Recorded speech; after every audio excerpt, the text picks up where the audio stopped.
আপনারা জানেন যে মাঘ মাস কিন্তু এটি চলছে এবং এই মাঘ মাসের শুরু থেকে কিন্তু শীতের তীব্রতা লালমনিরহাটে কিন্তু খুবই কম। আপনারা জানেন যে বেলা বাড়ার সাথে সাথে কিন্তু রৌদ্র উজ্জ্বল কিন্তু গোটা লালমনিরহাট জেলা এবং আপনারা জানেন যে গত 3 মাস ধরে কিন্তু এই লালমনিরহাট জেলা হচ্ছে উত্তরের এবং হিমালয় পাদদেশে এবং পাশাপাশি তিস্তা ও ধরলা নদী বেষ্টিত এবং এই নদী বেষ্টিত এলাকায় সবচেয়ে বেশি কিন্তু শীতে মানুষের তুবু থাকে এবং এখন কিন্তু বেলা বাড়ার সাথে সাথে কিন্তু রৌদ্র উজ্জ্বল হয়েছে এবং কিছুটা আলো চলে আসায় তাপমাত্রা কিন্তু বাড়তে শুরু করেছে।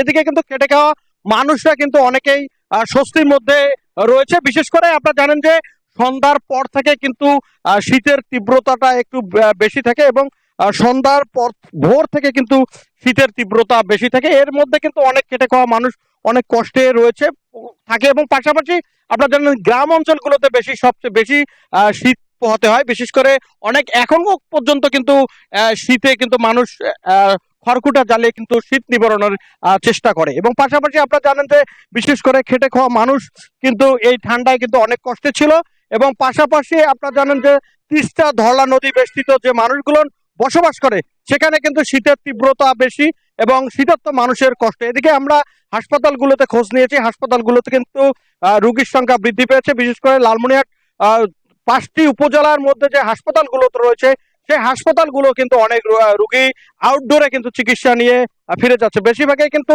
শিশু এবং বৃদ্ধের সংখ্যা বেশি। এদিকে কিন্তু আমরা খোঁজ খবর নিচ্ছি কৃষিতে কিন্তু বিশেষ করে আলু ক্ষেতে যে কুয়াশার কারণে আলু ক্ষেত এবং বোরো ক্ষেতের অনেক একটা প্রভাব পড়েছে এবং নষ্ট হওয়ার উপক্রম রয়েছে। এদিকে এই ছিল আমাদের লালমনিরহাটের আজকে সর্বনিম্ন তাপমাত্রা 11.5 ডিগ্রি সেলসিয়াস।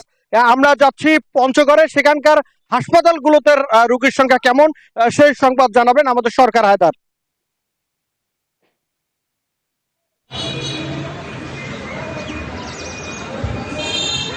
রবিউল, আপনি সকালে লাইভে জানিয়েছিলাম যে পঞ্চগড়ে কিন্তু প্রবাহ বয়ে যাচ্ছে। আজকে সকাল 6টায় যে আবহাওয়া অফিস আমাদের জানিয়েছিল 9.5 ডিগ্রি সেলসিয়াস, সেটা কিন্তু আবার নিচের দিকে নেমেছে।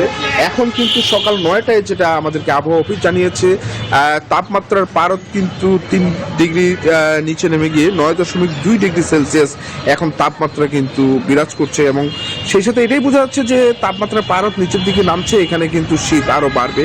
আমি আছি পঞ্চগড় আধুনিক সদর হাসপাতালে। হাসপাতাল সূত্রে আমাদেরকে যেটা জানিয়েছে যে এই হাসপাতাল কিন্তু 100 শয্যার হাসপাতাল, এখানে রুগী আছে প্রায় 208 জন। তো 100 শয্যার হাসপাতালে বাকি 100 জন কিন্তু বিভিন্ন মেঝেতে এবং অন্যান্য জায়গায় তারা কিন্তু ভর্তি আছে।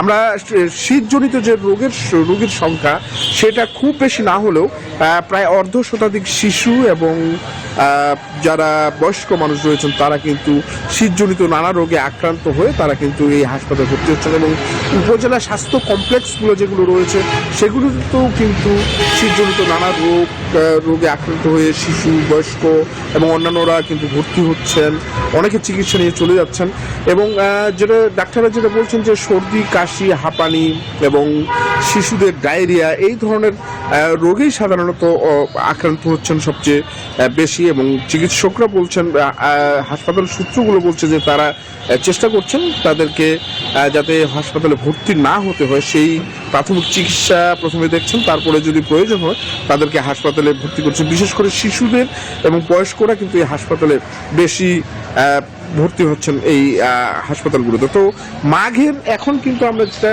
রোদ ঝলমলে একটা দিন দেখতে পাচ্ছি পঞ্চগড়ে এবং এখানে কিন্তু তাপমাত্রা যেটা রয়েছে সেটা কিন্তু অনেক বেড়ে গেছে এবং এটা কিন্তু আরও বাড়বে। তো এই ছিল আমার কাছে সর্বশেষ। আমরা ফিরে যাচ্ছি স্টুডিওতে।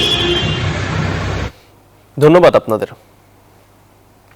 Bashundhara public school and college 2026 শিক্ষাবর্ষে ভর্তি চলছে।